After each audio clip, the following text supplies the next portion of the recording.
Sorry, معلش. بسم الله. طيب. بسم الله الرحمن الرحيم. الحمد لله والصلاة والسلام على رسول الله وعلى آله وصحبه وسلم تسليما كثيرا. أما بعد. السلام عليكم ورحمة الله تعالى وبركاته. We're still in Kitab al-Nikah, the book of marriage, from Ad-Durar Al-Bahiyyah, crystalline gems or pearls, في المسائل الفقهية. The author, rahimahullah ta'ala, is speaking on the impermissible types of marriages. And I believe that we explained that mut'a marriage is haram, tahleel marriage is haram, shigar marriage is haram, and that it is obligatory to uphold the condition that you agreed upon with your spouse, your wife. We explained that in the previous classes. Tayyib, we also spoke on the impermissibility, or I think we stopped, zaniyatan or mushrika, marrying a mushrik woman and a zaniya woman. And what's meant by that? Is it conditional or is it absolute? Is it attached to a time frame or time period, or it's perpetual? We explained that, right? Walaksu, and the opposite. وَمَنْ صَرَّحَ الْقُرْآنُ بِتَحْرِيمِهِ, and it's impermissible to marry anyone who was mentioned explicitly in the Quran. Naam. وَالرِّضَاعُ كَالنَّسَبِ, and breastfeeding and suckling is just like actual blood lineage or bloodline. We explained that. وَالْجَمْعُ بَيْنَ الْمَرْأَةِ وَعَمَّتِهَا أَوْ خَالَتِهَا, and being married to a woman and her aunt at the same time. Naam.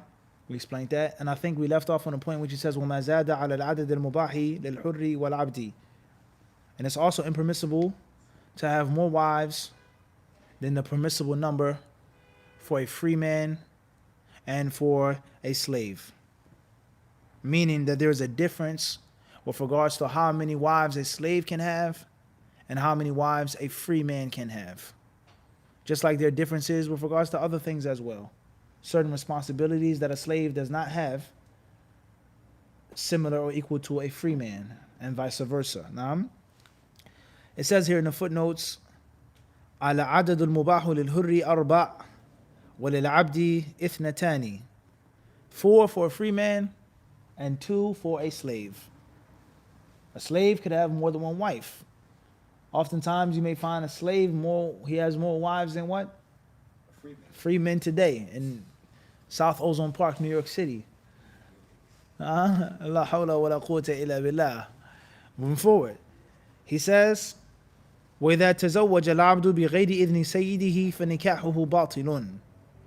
And whenever a slave gets married, if and when he gets married and he doesn't have the permission from his master, then the contract is invalid. He has to seek permission and ask permission first, because he is not a free man.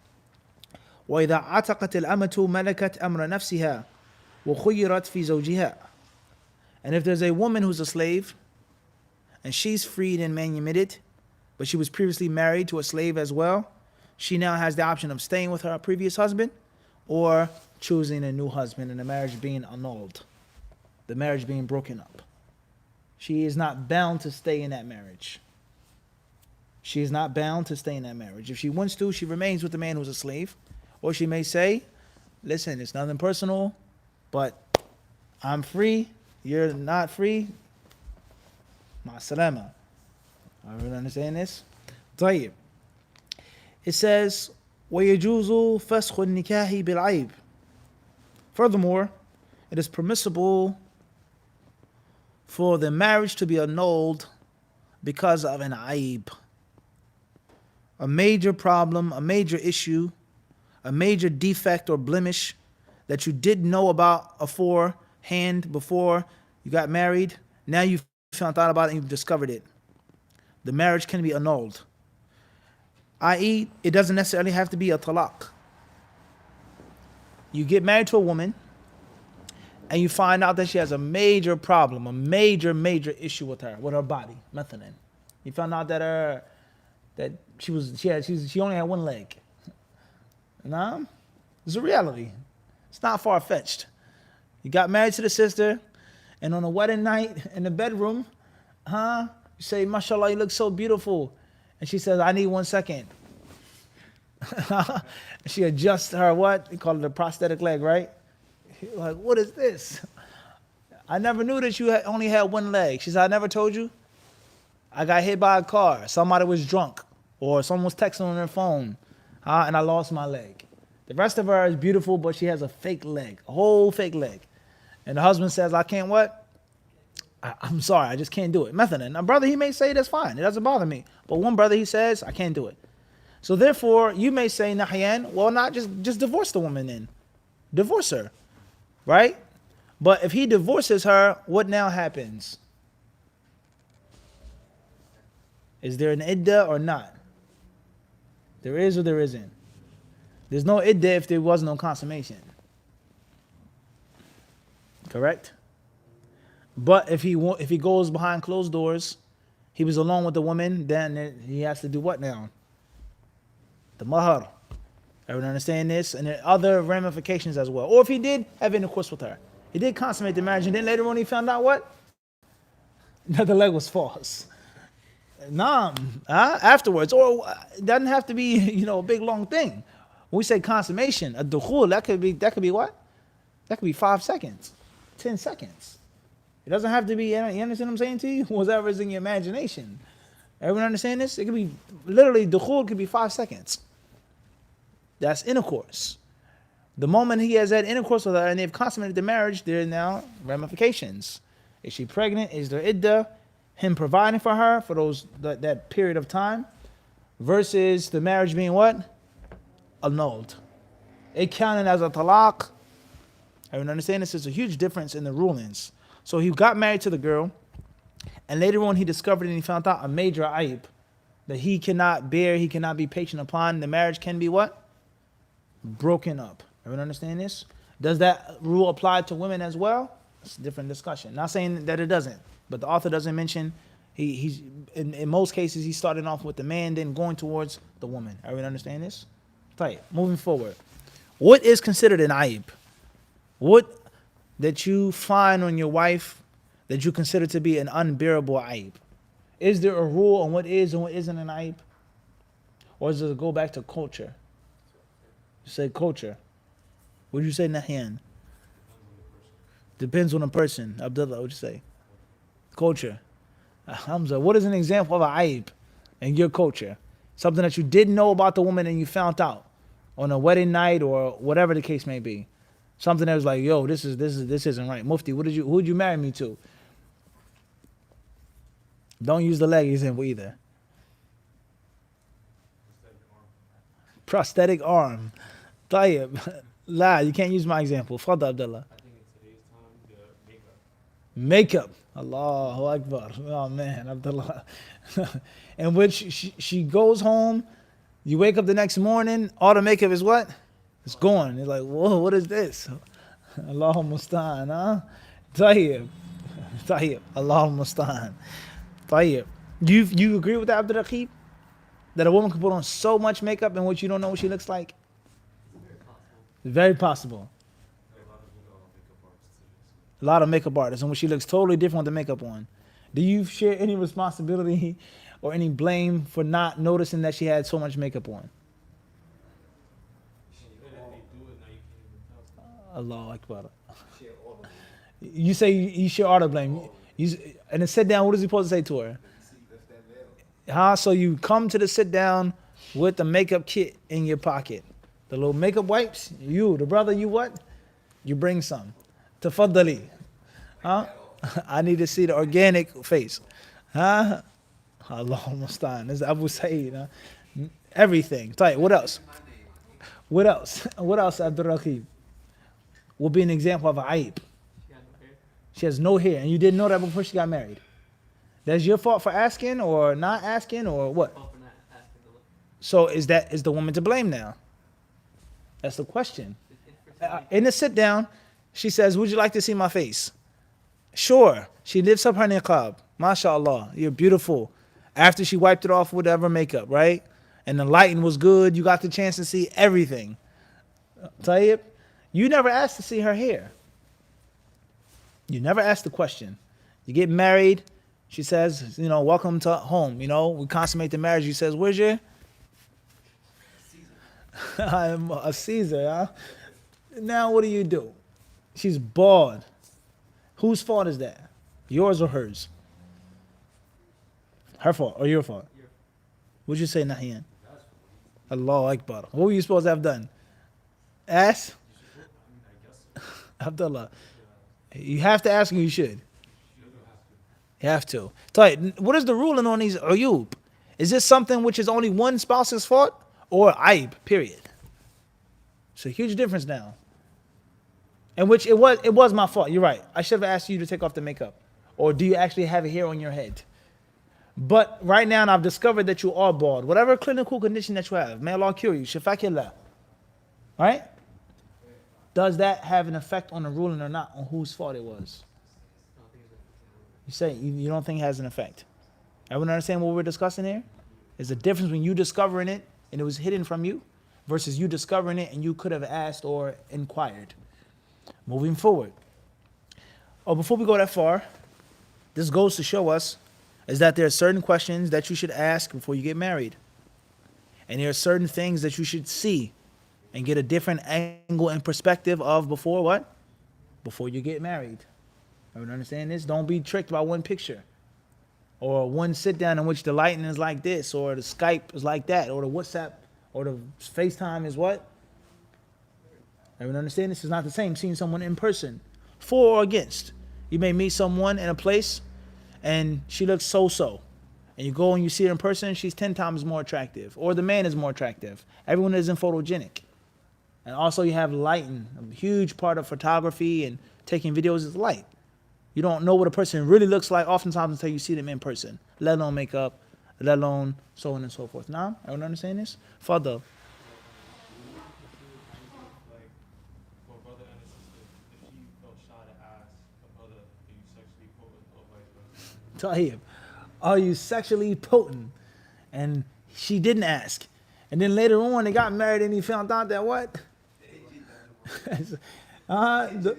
The locomotive doesn't drive like I wanted to drive, huh? Allahul Musta'an. A common problem that many men suffer from. We're laughing and joking, but this is what?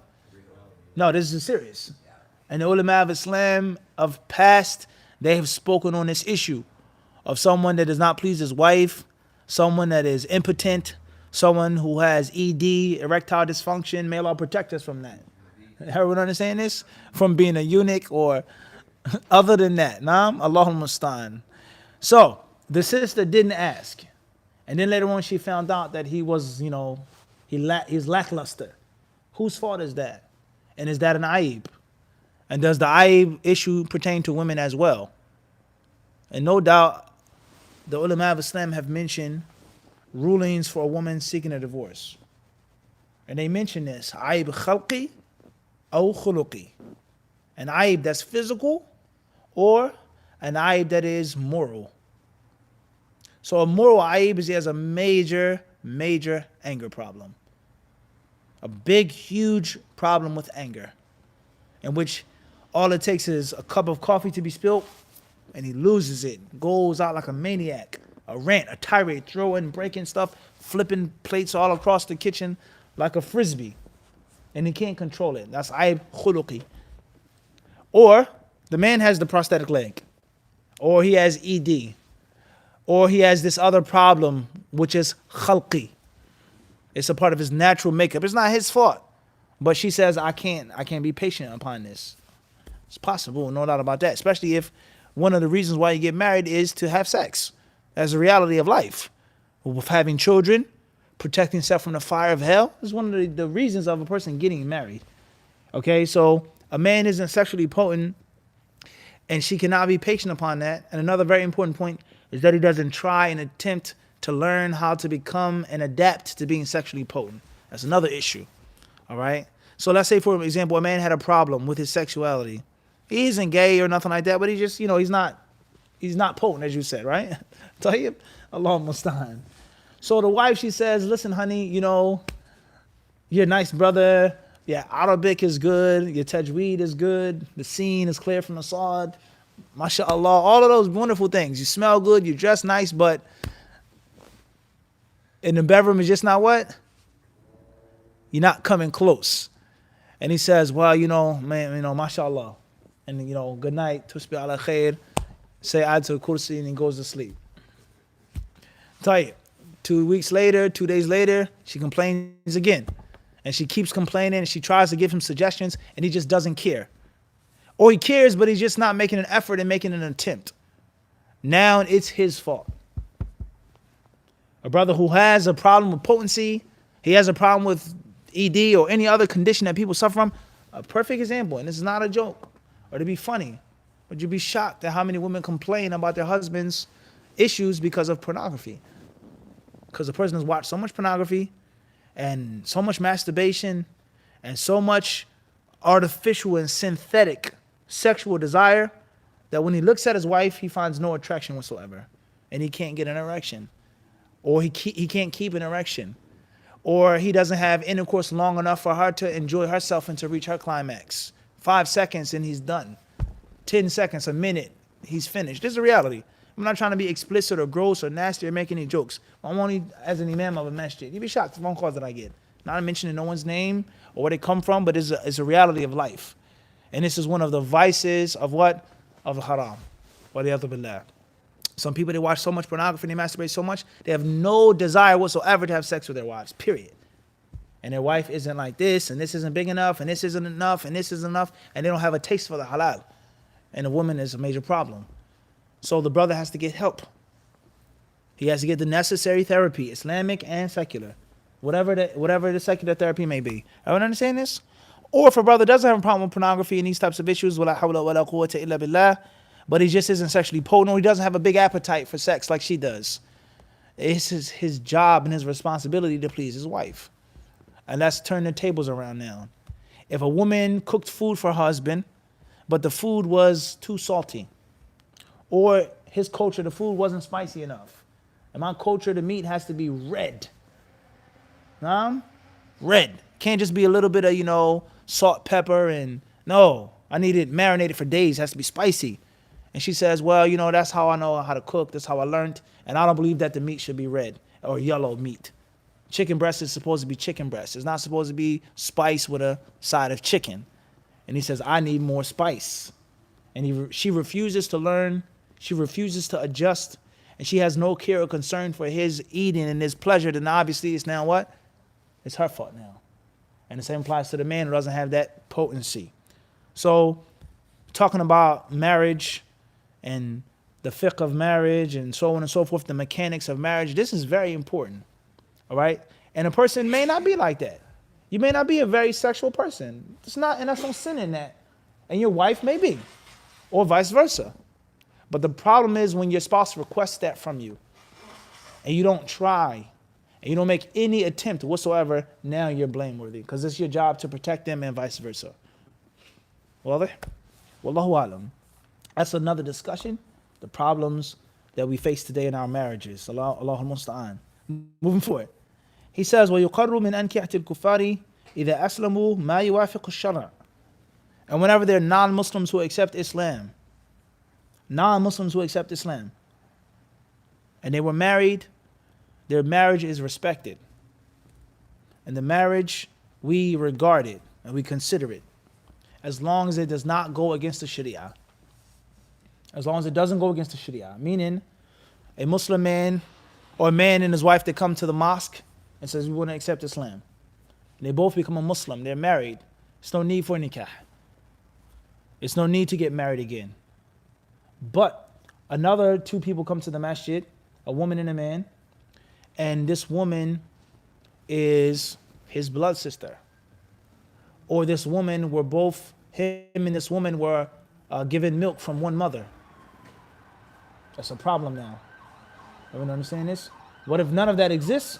There's no need for them to update their marriage, even though they were kuffar when they got married. Moving forward. وَإِذَا أَسْلَمَ أَحَدُ الزَّوْجَيْنِ فَسَخَ النِّكَاحِ وَتَجِبُ الْعِدَّةِ. What happens now when one of the spouses gets married? Or one of the spouses, accepts Islam? Obviously, it's going to be more dangerous and a bigger problem when the woman accepts Islam, but the husband remains a mushrik or a kafir. So he says, as soon as one of them accepts Islam, let's say the woman, she becomes a Muslim, the marriage is now what? Annulled. Fasq. Immediately, and she must make iddah before she can remarry. Or do we say she must make an iddah before she can get married to the man who accepted Islam? She left her boyfriend was an atheist. She became a Muslim, he remained upon atheism, right? She was Muslim for 2 months or 2 weeks. And he says, you know what, Islam is the truth, I want to accept it. Or if he only accepted Islam because of her, we can't be together no more. Okay, I'll accept the religion. Does she have to make an iddah and she was with no other men? Or the iddah is only if she wants to remarry another man? Everyone understand the issue here? And this is a similar issue to a woman and a man who makes zina, and the girl gets pregnant. Can they marry in the time of pregnancy? Or do we say wait 9 months, have the baby, then wait another iddah and you can remarry him? Everybody understand this? Moving forward.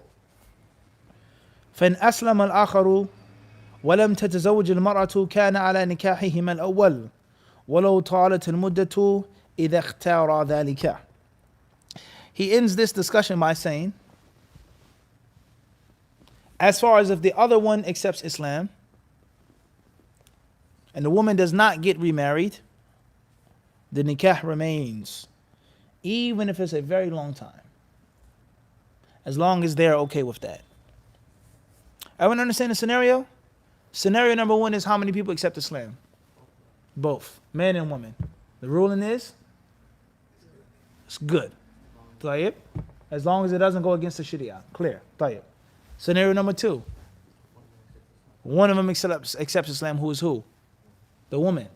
And the husband remains upon the kufr. What's the ruling?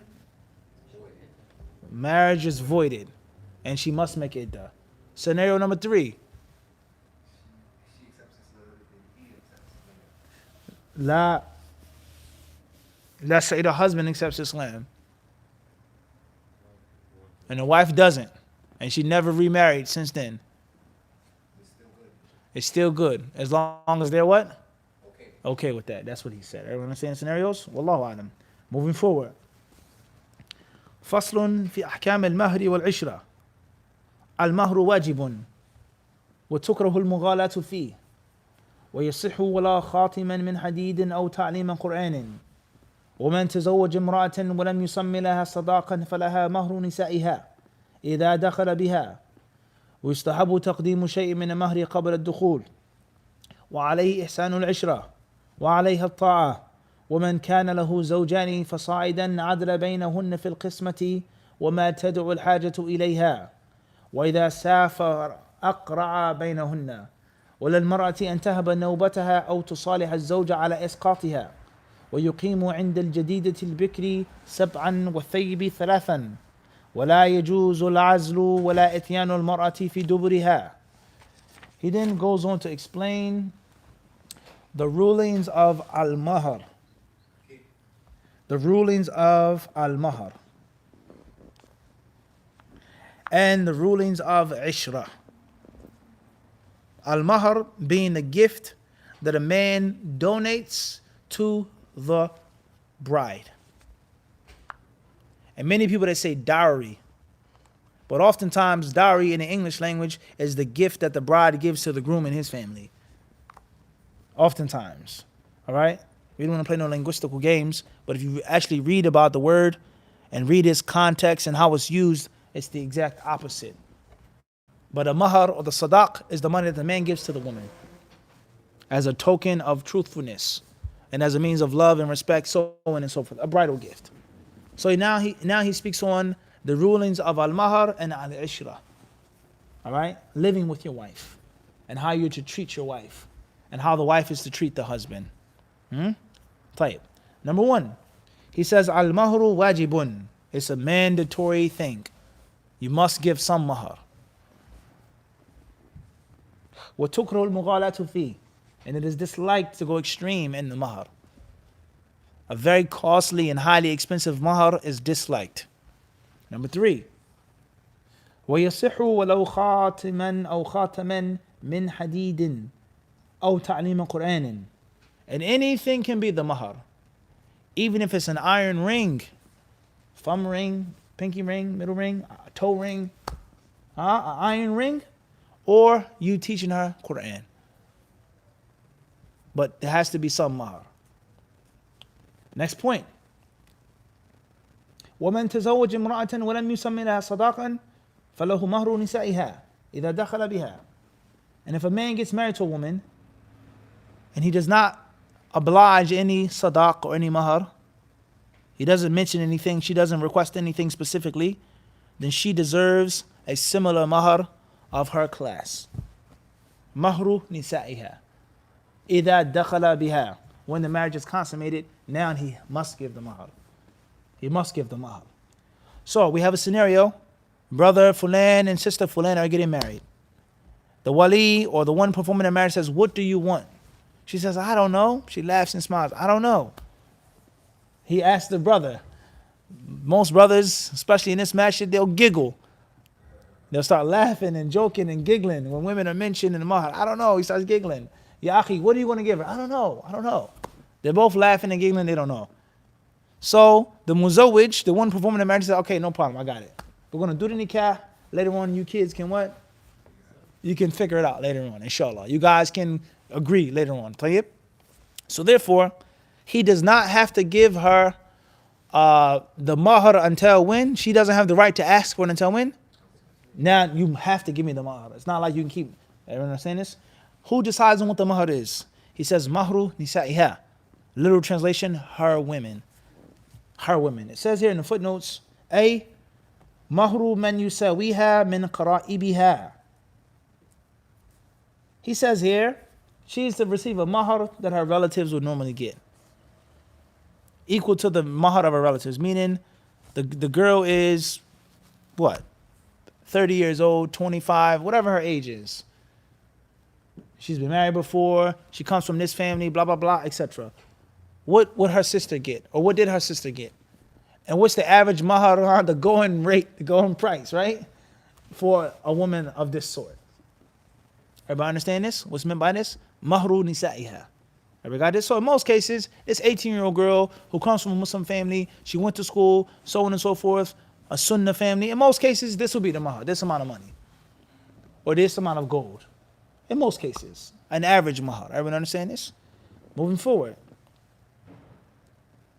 It says here in the footnotes, وَكَذَا لَوْ مَاتَ عَنْهَا وَلَمْ يَفْرِضْ لَهَا صَدَاقًا وَلَمْ يَكُنْ دَخَلَ بِهَا فَلَهَا مَهْرُ نِسَائِهَا كَمَا بَسَطَهُ الْمُصَنِّفُ فِي السَّيْلِ. Another scenario in which he must give the mahar is if he dies. He dies. No mahar was mentioned and no consummation of the marriage was given or done. She has to receive what? Similar mahar from his wealth. The money that he left behind. Everyone understand this? So he left behind $1,000 and the going mahar for women of her age and her background is $300. That's taken from his what? The wealth that's left behind. Right, moving forward. ويستحب تقديم شيء من المهر قبل الدخول. And it's recommended and best, he says, is preferable to give some of the mahar before the marriage is consummated. Even if she doesn't want all of it right now, but give what?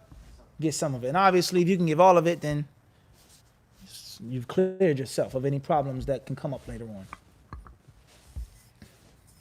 وَعَلَيْهِ إِحْسَانُ الْعِشْرَةِ. And he has to treat his wife kindly. He has to treat his wife honorably. He cannot treat his wife like a what? Like a wet sock. In which is no regard, just, she's there. He has to respect her, give her some type of affection, whatever she needs and wants in his capability. In his what? In his capability. Bil ma'ruf. In an honorable way. And obviously this is going to be according to his means, financially, physically, culturally, etc. Everyone understand this? Everybody clear on this or not? And obviously what you agree on as well. And that's why it's good to be upfront and clear before you get married. Be upfront, be real, keep it honest. And if you make a promise, alhamdulillah, it's a blessing to keep that promise later on. You can do extra, you can give extra, whatever the case may be, man or woman. But at least we're not going beneath the what? What we agreed on. You agreed that you would make me dinner every night, at least one meal. I know that you work, you go to school, you have children from another marriage, whatever the case may be. You're studying this, you're going to school for that, la bas. But at least we agree to make me what? Once a night. So alhamdulillah, this day the sister, she doesn't have to go to school. So she made you lunch. And the third day, she has neither work or school. The kids are out with their family members. She made you breakfast, lunch, dinner, and she made you dessert and a snack. Alhamdulillah. La bas. Alaikum salam to Allah. I know I said I can only make you one meal, but now I'm going to make you two. La bas. Right? But the problem will come, and when she says, I can't what? I can't make you dinner tonight. I'm sorry. What do you mean? I have to go to school. I got to go to work. Or my baby is sick. Or my ex-husband and such and such. That's a mushkila now. Keep the promise that you made. And be upfront and be clear. The sister tells her husband, if you're looking for that stay-home wife that cooks, cleans, and does everything, that'll stitch the hole in your socks, it's what? It's not me. Do you accept that? Are you good? Yeah, alhamdulillah. Naam, naam. And he shakes his head and he says naam, knowing that when he gets married, he wants the sister to scrub the floor with a toothbrush. Right? And he says, I'm not going to buy you no new niqabs. You have to stitch the holes and the rips in them yourself. Nor do we have an iron. You have to use an old-fashioned what? A steamer. Or, there's brothers like this, Abdul Raqib. You'd be shocked, ya akhi. Put the shirt under the mattress. Sleep upon it. Allah musta'an. You'd be shocked. At some of the tyrannical what? Brothers. You'd be shocked. The same brothers, assalamu alaikum, akhi, with the beard, sajda mark, na'am. Speaking the Arabic in the masjid. Go home and they're tyrannical with their wives. You'd be shocked. Allahumma musta'an. Yani, may Allah help us all and hide our faults of being tyrants. Ala kulli hal. At the end of the day, brothers, be honest and upfront with the woman that you want to get married to. And sisters as well. Be honest and be upfront with the man that you want to get married to. Keep it real. Tell that person what you have to tell them of your shortcomings and your mistakes, what you can and cannot do, the time that I can and cannot give you. You expecting me to be home every night. I can't do that. You expect me to buy every single thing for you. I what? I can't do that. The sister says, I can't cook you every meal. I told you that I have to go to school in the morning. I'm sorry. You can't get mad and upset later on. طيب? So with that being the case, he must make ihsanul ishra. He has to treat her kindly and honorably, and that is according to his means, according to the time and the place, as we said. Cultural ihsan. What is considered to be a good husband in America in 2019? Even if it isn't obligatory according to this sheikh of this century. Everyone understand this? And we've spoken this many times before. Then he says, وَعَلَيْهَا الطَّاعَةُ. And she has to obey him. She has to obey him. So it isn't a one-way street in which the husband gives and does and serves and I can do whatever I want to do. And many sisters, they think this. And the only time they quote the Quran is talking about the rights of wives and women. And there's a whole chapter in the Quran, what? Surah An-Nisa. And there is no Surah Al-Rijal. Nah? There's no surah that says the men. Correct? So therefore, you have to give me my rights, fear Allah concerning me. But he asks her to do something. Not commands her, but asks her. He requests her to do something, and it's a different story. So in Islam, it isn't a one-way street, brothers and sisters. You have to do things, and you also expect things. It goes what? Both ways. Here, the author, rahimahullah ta'ala, he does not specify what is the arena or the theater of this ta'ah. Obey him in the house, obey him outside of the house, obey him in religious things, obey him in secular things. He says, وَعَلَيْهَا الطَّاعَةُ. Obey him. Nor does he specify bil ma'ruf. And we know that that is a condition. And the woman is only allowed to obey her husband as long as it doesn't go against the teachings of the Quran and the teachings of the hadiths. Everyone understand this? Moving forward. Tayyib. Perhaps we'll stop here. We took many issues. Let's let these issues soak in. Bidnillahi ta'ala. Wallahu ta'ala alam.